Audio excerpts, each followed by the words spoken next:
गुरु की शरण दृढ़ कर ले, बिना इस काज नहीं सरना।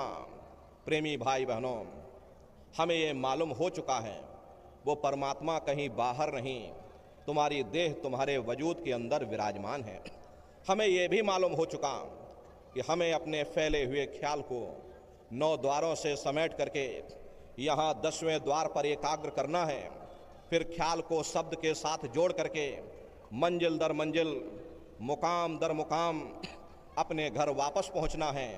हमें ये भी मालूम हो चुका कि जब नाम की लज्जत मिल जाएगी, दुनिया के रंग उतर जाएंगे, मालिक की भक्ति का रंग चढ़ जाएगा, मालिक के प्यार का रंग चढ़ जाएगा।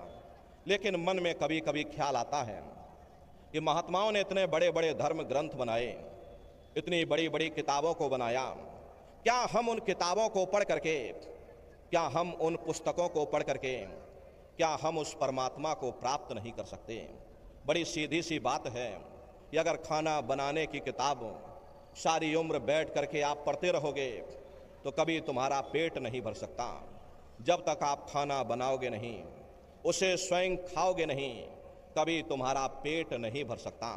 प्रेमी भाई बहनों, जिस परमात्मा ने आपको पैदा किया है उसने आपसे मिलने का तरीका भी आपके अंदर रखा हुआ, लेकिन हम मन और बुद्धि की जोर पर चल करके, मन और बुद्धि की राह पर चल करके कभी उस परमात्मा को प्राप्त नहीं कर सकते। अगर मालिक को पाना है तो हमें गुरमुखों की शरण में जाना पड़ेगा। हम एक मैला कपड़ा लेकर के रंग चढ़ाने के वाले के पास जाते हैं, वह सबसे पहले क्या करता? वह उस मैले कपड़े को साबुन और सोडे के साथ अच्छी तरह से धो देता। फिर उसके पास रंग से भरी हुई मटकी होती है, वह उस कपड़े को मटकी में डुबो देता, जिससे उसके अंदर से बड़ा खूबसूरत रंग चढ़ जाता।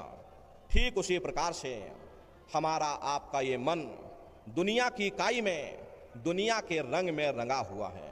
जब हम महात्माओं के पास जाएंगे, वे अपने संगत और सोहबत के द्वारा, अपने सत्संग वचनों के द्वारा हमारे मन के ऊपर ये जो दुनिया की काई जमा है, ये जो दुनिया की गंदगी जमा है, उस गंदगी को साफ कर देंगे। महात्माओं के पास नाम रूपी मटकी होती है, वे हमारे मन को उस नाम के साथ जोड़ देंगे, जिससे हमारे आप के ऊपर से ये दुनिया की गंदगी साफ हो जाएगी, दुनिया का रंग उतर जाएगा और मालिक की भक्ति का रंग चढ़ जाएगा, मालिक के प्यार का रंग चढ़ जाएगा। इसीलिए महात्मा कहते हैं, भाई अगर मालिक को पाना चाहते हो तो गुरुमुखों की शरण में चले जाओ। प्रेमी भाई बहनों, विद्या की ताकत हर बच्चे के अंदर होती है, लेकिन वो सोई हुई रहती है।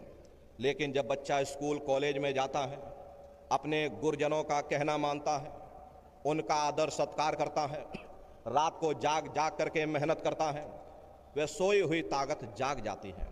लेकिन जो बच्चा स्कूल ही ना जाए, गुरुजनों का कहना ही ना माने, उनका आदर सत्कार ही ना करे, मेहनत ही ना करे, अरे ताकत तो उसके अंदर भी रहती है, लेकिन सोई हुई रहती है, सोई हुई ही चली जाती है।